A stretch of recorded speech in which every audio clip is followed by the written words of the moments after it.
Shalom, meus amigos, um bom dia a todos vocês, nessa linda, lindíssima manhã, na cidade santa de Jerusalém. Estou numa das vias principais de acesso ao centro de nossa cidade, que é nada menos do que a King David, Rei Davi. Como já tive a oportunidade de mencionar a todos vocês em diversas ocasiões, Jerusalém, além de sua beleza impressionante, ela também é adornada por uma quantidade incrível de praças, parques, museus. E é muito provável que eu já tenha tido a oportunidade de compartilhar com vocês palavras de Torá em todas elas, nas minhas muitas andanças pela nossa capital. E aqui nessa praça a gente encontra essa linda fonte, que não está ligada agora, mas que nem por isso esconde sua beleza, sobretudo pela presença dos leões. Vocês sabem que o leão é um animal que tem todo um simbolismo para o povo judeu, e ele cativa e inspira as pessoas do mundo todo. Não é à toa que tantos judeus se chamam Arié, né? Que nada mais é do que leão em hebraico. E eu quero fazer um passeio com vocês hoje, mas primeiro eu quero cumprir o meu dever, que é também um enorme prazer de compartilhar um pouco mais da imensa sabedoria da Torá, e vou eleger aqui esse lugar com um pouco de paz, bem embaixo das oliveiras. Afinal de contas, nada mais pode ser tão significativo se tratando de Israel do que as oliveiras.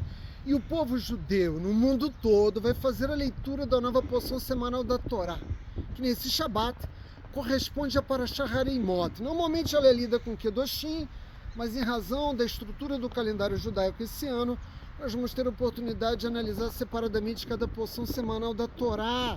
E nessa porção, a Kadosh Baruch Hu está ensinando a Moshe. Moshe era ensinado por Hashem, depois ele ensinava seu irmão Aron, o sumo sacerdote, depois ele ensinava aos anciãos do nosso povo, e depois ensinava ao povo todo. A Kadosh Baruch Hu se comunicou em algumas ocasiões diretamente com Aron, mas normalmente toda a orientação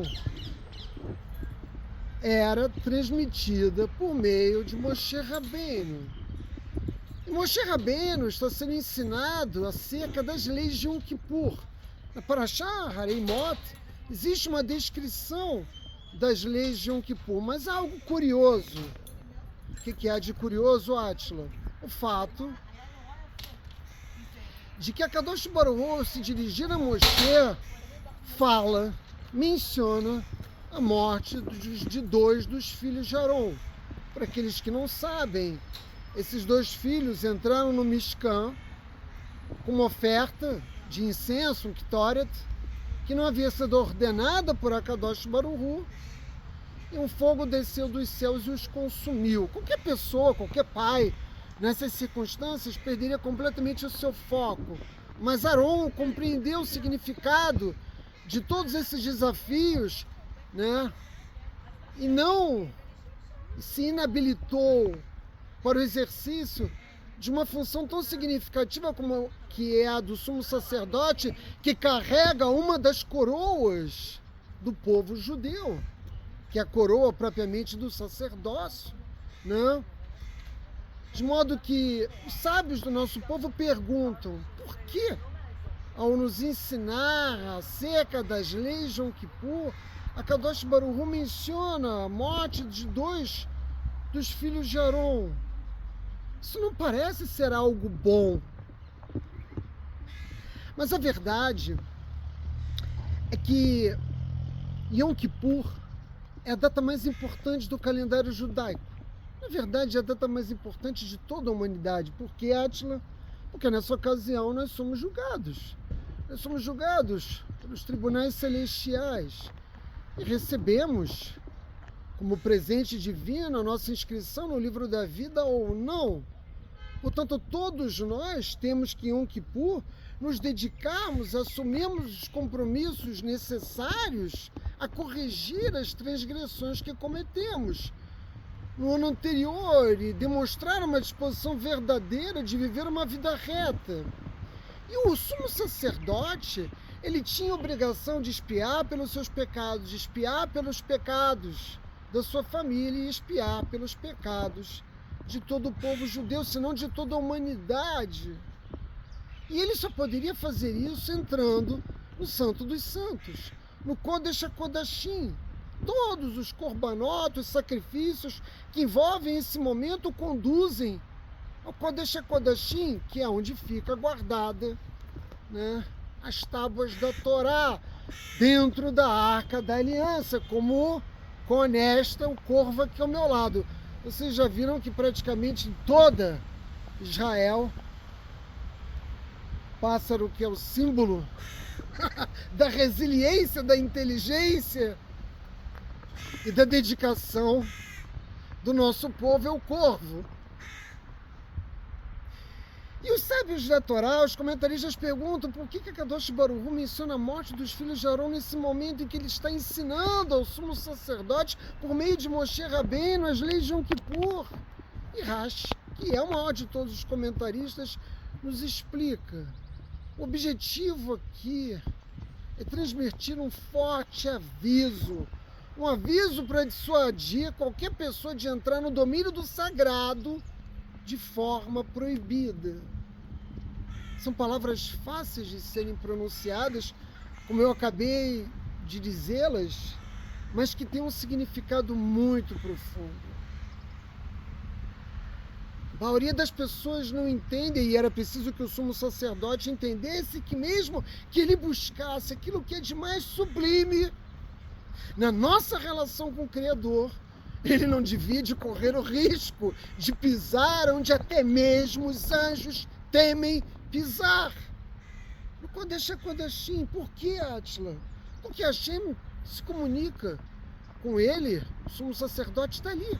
Se comunicou com Moshe Rabbeinu e com Arão e seguiu se comunicando com todos os sumos sacerdotes que eram descendentes de Arão. Hashem adverte Moshe que ele, Hashem, aparece numa nuvem sobre a tampa da Arca da Aliança. Isso é possível porque ao lado dela há um pequeno altar, e nesse altar é oferecido incenso. E é justamente nesse momento que o Criador se comunica com o sumo sacerdote. Portanto, ele não pode se aproximar de uma forma inadequada. E por isso ele também trazia em sua cintura uma corrente para que pudessem puxá-lo caso ele morresse dentro do Kodesh HaKodashim. E a Torá, por meio do Talmud, registra a morte de inúmeros sumos sacerdotes, não propriamente por terem entrado no Kodesh HaKodashim fora do período de Yom Kippur, mas por não terem mantido uma vida adequadamente santificada para o exercício dessa função tão significativa e tão nobre para o povo judeu, e eu diria mesmo para toda a humanidade. Ou seja, não há qualquer margem para o erro, não há qualquer tolerância. Os filhos de Arão, né, puderam testemunhar isso. A advertência do Criador é muito clara. Não entre onde você não pertence. A gente está falando do Kohen Gadol, a gente está falando de Arão. Mas é evidente que essa lição, essa admoestação, ela não chega só para Arão, ela chega para todos nós, para todo o povo judeu e para todos aqueles que querem aprender com a Torá. Mas, Átila, o que isso consiste nos dias de hoje? Consiste de muitas formas, sobretudo se afastando, né, daquilo que eu chamo de pantomima religiosa. E no Brasil, mas no mundo todo, muitos são os que se dedicam a esse esporte, né? O embuste religioso. Cristãos que, não satisfeitos com sua doutrina, se vestem como judeus, verdadeiros palhaços, que procuram enganar os desavisados, chamados de messiânicos, judeus messiânicos, embora não exista tal coisa como o judaísmo messiânico, movimento que cresce assustadoramente no mundo todo, e que deve ser fortemente condenado, como eu condeno em todas as minhas publicações. Por quê? Porque faz com que as pessoas acreditem que é possível uma aproximação do Criador por meio de uma fraude. O judaísmo não é para todos, mas qualquer pessoa que queira viver em sintonia com as leis divinas pode fazê-lo por meio das leis noéticas. E por falar em noéticos, eu devo dizer, e eu não vou agradar a muitas pessoas, e nem é a minha intenção fazê-lo, no Brasil, a quase totalidade do movimento noético é uma seita. Funciona como uma seita, como uma forma de proto-judaísmo, cometendo transgressões maciças da Torá. Ou seja, aquilo que foi dado pelo Criador como um presente para as nações, para os gentios, que era viver segundo as leis da Torá, as 7 leis noéticas, é apropriado, e os noéticos colocam uma kippá, usam um talit, querem se casar debaixo de uma rupá, compram um sidur e fazem leituras que são apropriadas para judeus, cometendo o pecado de roubo. E é por isso que, periodicamente, muitas dessas pessoas entram em contato comigo, falando, né, dos terríveis desafios que elas enfrentam na vida. Porque, ao se comportarem de desalinho com a vontade divina, o decreto desce. Os problemas começam a surgir. Não são apenas nós, judeus, que somos admoestados a viver uma vida santa e, quando não o fazemos, recebemos dos céus decretos que são verdadeiras maldições. O mesmo vale para isso que se passou a chamar no Brasil de sinagogas anuncitas. Coisa que também não existe, que também é um embuste, que também é uma fraude. Mas isso ele alimenta um enorme mercado religioso de pessoas que não estão dispostas, de fato, a promover mudanças significativas na sua vida. E elas preferem viver uma fantasia religiosa do que, de fato, promover, né, uma aproximação com o Criador. O reino da Torá, sobretudo no Brasil, precisa de um tratamento de choque. As pessoas precisam ser alertadas que elas não devem fazer orações que não cabem a ela, que elas não têm que comer caché se isso não cabe a elas, que elas não devem colocar mezuzot na sua porta se não são judias, e por aí vai. É um rol imenso de manifestações religiosas em absoluto desacordo com os princípios da Torá. Ah, mas o judeu A, B ou C disse que eu podia fazê-lo. Que interesses move esse judeu? Quais são suas motivações verdadeiras? Muitos que se dedicam, né, a viver uma vida orientada por valores menores. E a Torá diz que nós não devemos colocar uma pedra na frente dos cegos. E é isso que é feito no Brasil. O povo judeu já foi muitas vezes advertido pelos seus pecados. E eu devo advertir aqueles que acreditam que existe um caminho fácil para uma aproximação divina que não existe. Portanto, Kadosh Baruch Hu está alertando Moshe Rabbeinu para que alerte Aron, né, que existe uma forma adequada e uma forma inadequada de se aproximar do Kodesh HaKodashim. E existe uma lição adicional a tudo isso, que é dirigida pelo Criador a Aron. Ora, para que a vida dos seus filhos não tenha sido perdida em vão, é preciso dar um sentido mais profundo de propósito às nossas vidas, à nossa existência. Afinal de contas, o Kohen Gadol guarda sobre os seus ombros uma responsabilidade gigantesca. Ele não pode errar, porque se errar ele morre.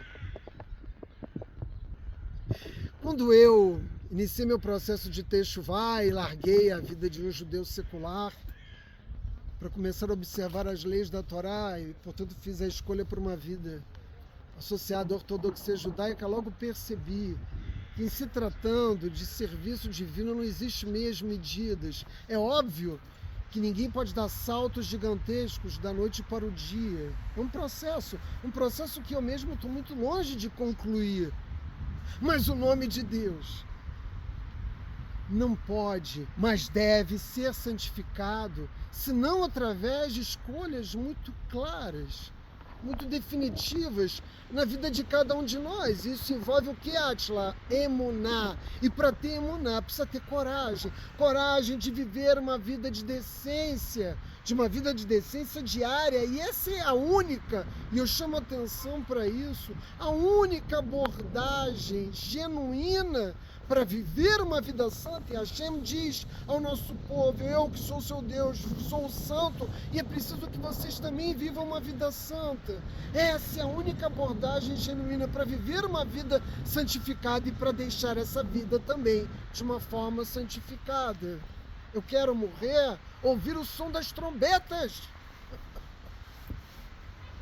anunciando que eu reuni méritos para poder viver nos mundos espirituais mais elevados, sendo banhado pela luz divina. Portanto, não vá onde você não pertence de uma forma inadequada. Preciso chamar a atenção desse fato. Mas, Átila, qual é o caminho? O caminho é a autodisciplina. O caminho é a responsabilidade. Isso não é fácil para nós judeus e muito menos para os não-judeus, que não têm congregações organizadas e rabinos para orientá-los. Embora o número de leis no ética seja evidentemente muito menor do que os 613 mandamentos que todo judeu deve cumprir, isso não significa, que uma vida como monoteísta seja fácil. Muito pelo contrário, sobretudo em países marcadamente idólatras. Mas essa é a única forma de santidade, buscar, justamente por meio da autodisciplina, a responsabilidade, as formas de nós expressarmos as nossas relações com os outros seres humanos nesses processos interativos e também com Hashem. Hashem nos pede para que sejamos santos. Mas muitas pessoas no mundo, mas em que consiste essa santidade? Cumprir a Torá naquilo que te cabe. Mas muitas pessoas no mundo consideram que o cumprimento dos mandamentos divinos são um castigo aos homens. Honrar pai e mãe, não tirar a vida de outra pessoa por meio do assassinato, não roubar, não agir como idólatra. Isso é um presente divino. É um presente. Por quê?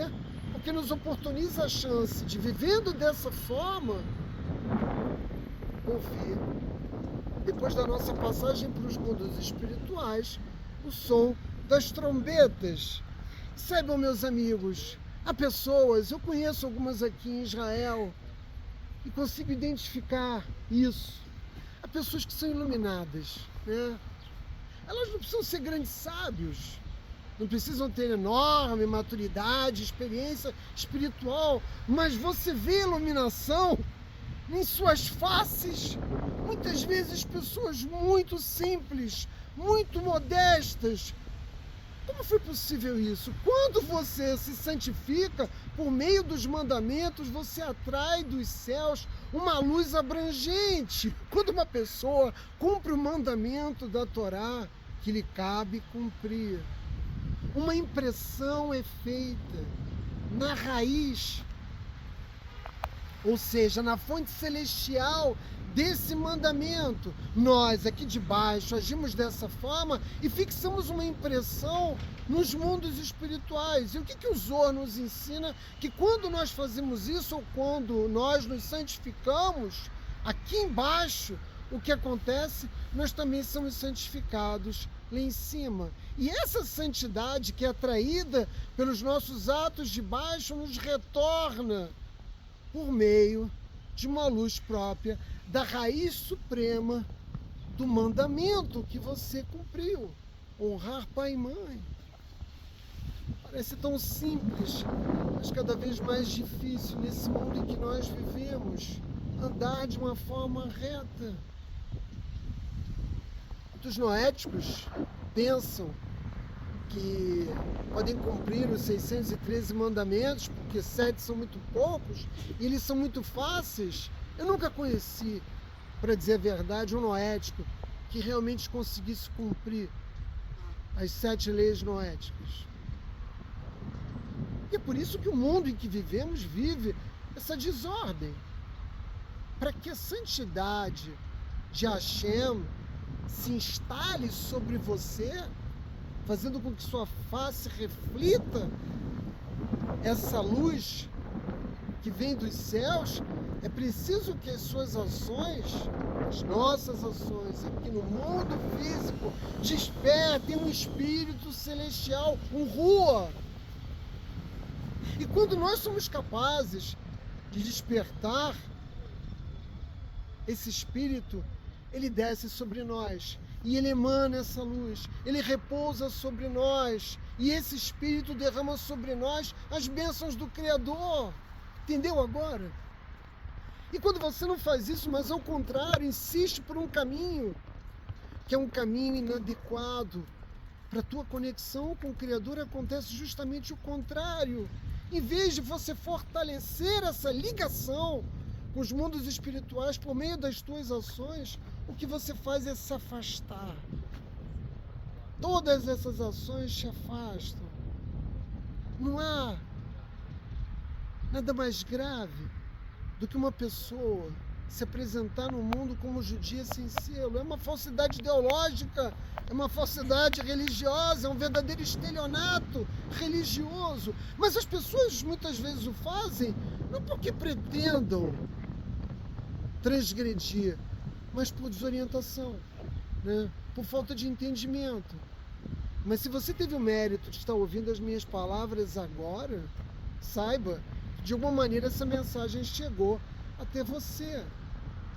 Se você busca de fato se apegar a Hashem, você precisa purificar o seu comportamento para que você possa ter a oportunidade de viver segundo os mandamentos da Torá. Porque veja, meus amigos, uma pessoa que vive uma vida noética plena,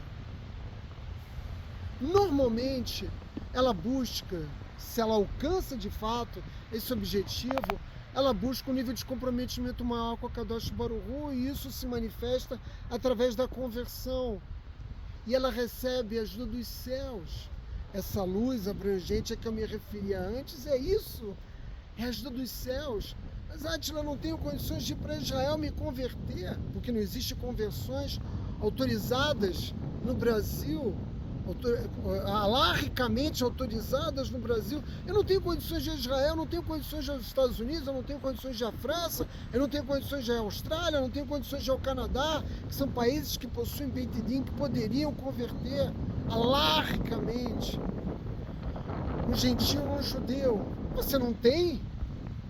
Mas tudo pode mudar no estalar de dedos. Por quê?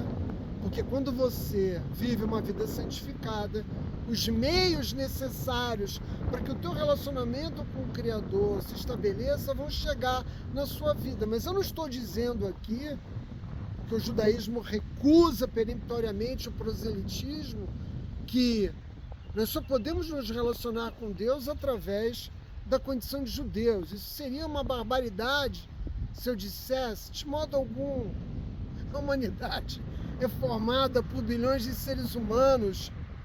E embora o Criador tenha nos prometido na Torá que seremos um povo contado como as estrelas do céu e como os grãos de areia dos desertos do mundo, nós ainda somos uma pequena nação.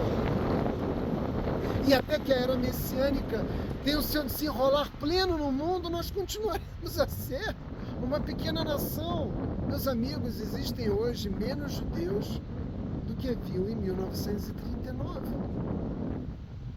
Nós ainda não conseguimos sequer restabelecer a população judaica nos níveis anteriores ao início da Segunda Guerra Mundial. de modo que Hashem, o Criador dos céus e da terra, aquele que nos tirou com mão forte e braço estendido da escravidão do Egito, está disponível para todos. E se para o sumo sacerdote ele se manifestava por meio de uma nuvem que pairava sobre a tampa da Arca da Aliança, ele se manifesta para todos nós o tempo todo, por meio de muitas mensagens, de muitos mensageiros, de muitas manifestações. Só é preciso que você esteja atento à forma como Deus se comunica com você. Não é vivendo uma fantasia religiosa que você vai preencher esse espaço vazio que você tem no seu coração, esse desejo de louvar, servir. Kadosh Baruch Hu, faça isso de forma adequada. Se você não sabe como, tenha cautela. Procure estudar naquilo que lhe cabe a Torá, para que você possa adquirir esse conhecimento. E existe uma pleiade de rabinos no Brasil, né, que falam sobre esses temas e que oferecem uma orientação kasher, uma orientação de Torá sobre esses caminhos, meus amigos. E uma vez que eu dediquei as minhas palavras de Torá no dia de hoje aos caminhos para a construção desse relacionamento com Deus, me permitam seguir pelos caminhos pelos caminhos de Jerusalém.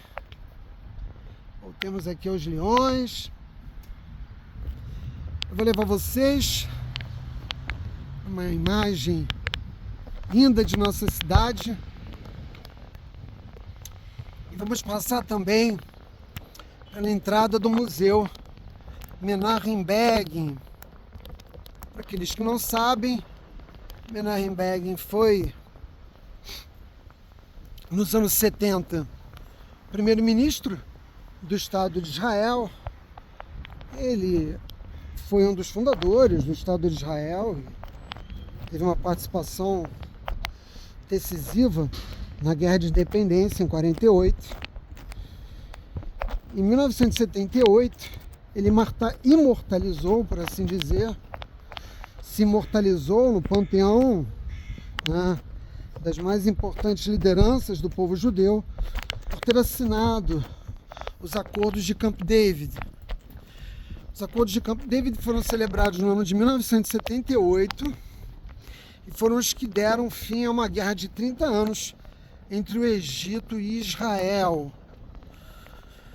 Para aqueles que não sabem, nessa ocasião presidia o Egito Anwar al-Sadat, e Menachem Begin passou 12 dias nos Estados Unidos, em Camp David, fazendo uma negociação aqui à entrada do museu, dedicado a esse impressionante líder político do nosso povo. E ele, depois de 12 dias de negociação, então foi celebrado esse acordo e ambos foram laureados com o Prêmio Nobel da Paz. Infelizmente, menos de 3 anos depois desse episódio, Sadat acabaria sendo assassinado por jihadistas muçulmanos durante um desfile militar no Egito. O que nos ensina algo que muitos de nós já sabemos há muito tempo. O que, Átila? Que qualquer líder árabe, qualquer líder muçulmano que fale em paz, que busque de fato, de uma forma verdadeira e honesta, o entendimento entre o povo judeu e a sociedade que ele representa, não importa se o Egito, Tunísia, ou Marrocos, Indonésia ou qualquer outra nação árabe, toda vez que um desses líderes demonstra uma vontade verdadeira de fazê-lo, ele é morto. Esse é o preço, né, que os pouquíssimos líderes árabes que ousaram desafiar a Irmandade Muçulmana e os líderes jihadistas pagaram, né, pela celebração de paz com o povo judeu.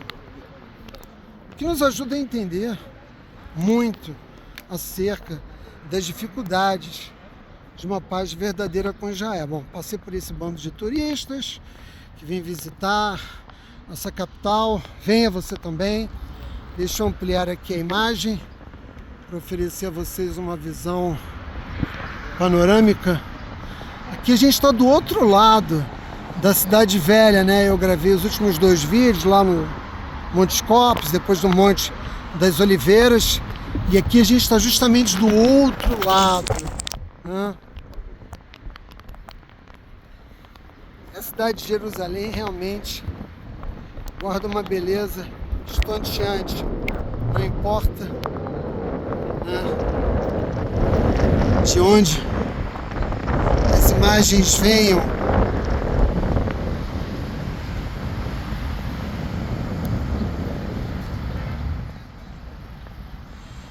era isso, meus amigos. Era o que eu tinha a compartilhar com vocês no dia de hoje. Desejar a todos vocês Shabbat Shalom!